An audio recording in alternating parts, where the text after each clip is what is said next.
আমার ভাই 2016 সাল থেকে আপনার কণ্ঠস্বরটা আস্তে আস্তে আপনার মানে বসে যেতে লাগে আপনার। তা আমরা মানে চিন্তা করি যে ঠান্ডা লেগেছে বা কি অন্য কিছু হয়েছে, ডাক্তার দেখাই। দেখে আপনার ওই ডাক্তার আপনার বলে পরীক্ষা টরীক্ষা করে আপনার বায়োপসি রিপোর্ট দেখে গলার সমস্যা দেখা দেয় আপনার।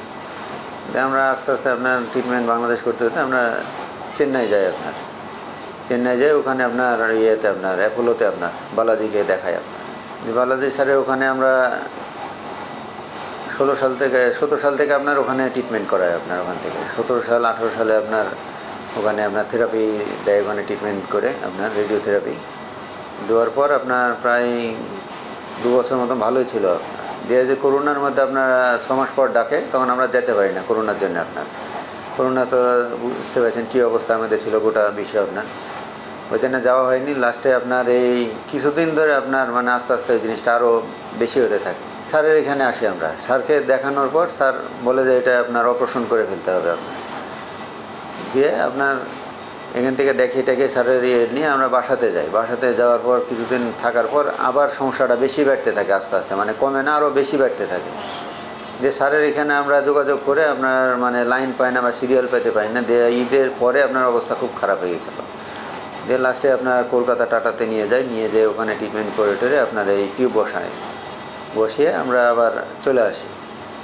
দিয়ে আবার কিছুদিন পর যায় ওনাদের কাছে আবার দেখায়, দেখিয়ে টেকে ওনারা পরীক্ষা টরীক্ষা করে খাদ্যনালী আর আপনার ইয়ের মাঝখানে আপনার শ্বাসনালীর মাঝে আপনার ক্যান্সার ধরা পড়ে। আপনার তো ওনারা বলে যে এটা অপারেশন ছাড়া আপনার কোনো ইয়ে নাই, অপারেশন করাই লাগবে। আমরা তো ওখান থেকে আপনার প্রস্তুতি নিয়ে যাইনি, আমরা তো ওখান থেকে ঘুরে চলে আসলাম। এসে তো স্যারের এখানে আবার আসলাম। স্যার তো দেখে টেকে স্যার আবার অপারেশনেরই কথা বললো, তো আমরা তাতে রাজি হই। ইন্ডিয়া যাওয়া তো প্রচুর কষ্ট আপনার। তারপর ওখানে যে থাকা খাওয়া এগুলো তো মানে প্রচুর টাকা ব্যাপার হয় আপনার। আর সেরকম তো আপনার ওদের ওখানে তো আমরা ভাষা বুঝতে পারি না, ট্রিটমেন্টের ইয়েও বুঝতে পারি না আমরা। সেই জন্য আমরা দেশে চলে আসলাম। এসে আল্লাহর রহমতে আমাদের রোগীর যদি এখানে ভালো ট্রিটমেন্ট হয় তাহলে বাইরে যাওয়ার তো মানুষের প্রয়োজন নাই। আমাদের দেশেই তো ভালো ডাক্তার আছে, বহু ডাক্তার আছে, অভিজ্ঞ ডাক্তার আছে। কিন্তু ওই যে আমরা জানি না বলে তো আমরা বাইরে আসলে ছুটে চলে যাই। যেহেতু আসলে হয়রানি হতে হয়, ভোগান্তি হতে হয়, টাকা পয়সাও বহু খরচ হয়, কষ্টও হয়।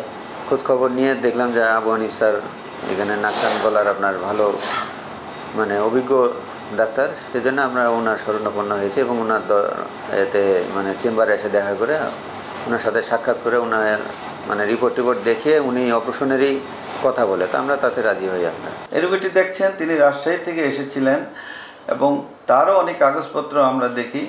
উনি 16 সাল থেকে এই ক্যান্সার নিয়ে ভুগছেন, শ্বাসনালীর ক্যান্সার, লেরিঞ্জিয়াল ক্যান্সার।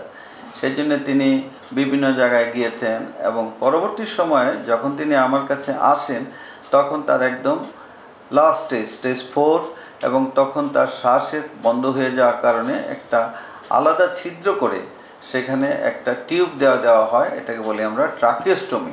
সেই ট্রাকিওস্টমির মাধ্যমে তিনি শ্বাস নিচ্ছিলেন, কারণ তার শ্বাসনালীর ভিতরে ক্যান্সারে এমনভাবে শ্বাসনালীকে বন্ধ করে দেয় যে উনি শ্বাস নিতে পারছিলেন না। এটা একটা বিকল্প রাস্তা। পরবর্তী সময়ে ওনার সাথে আমরা আলাপ করি, তার ফ্যামিলির সাথে কথা বলি এবং আমরা অপারেশনের প্রস্তুতি নেই। তিনি যেহেতু বয়স্ক ছিলেন, তারও হার্ট দুর্বল ছিল, কিছু প্রেশার ছিল, ডায়াবেটিস ছিল, এগুলো সব কন্ট্রোল করে আমরা তার অপারেশন করি।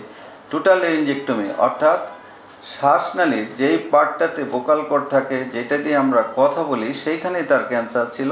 সেই অংশটুকু পুরোটুকু আমরা কেটে নিয়ে এখানে একটা শ্বাসের নালী আমরা বানিয়ে দিই।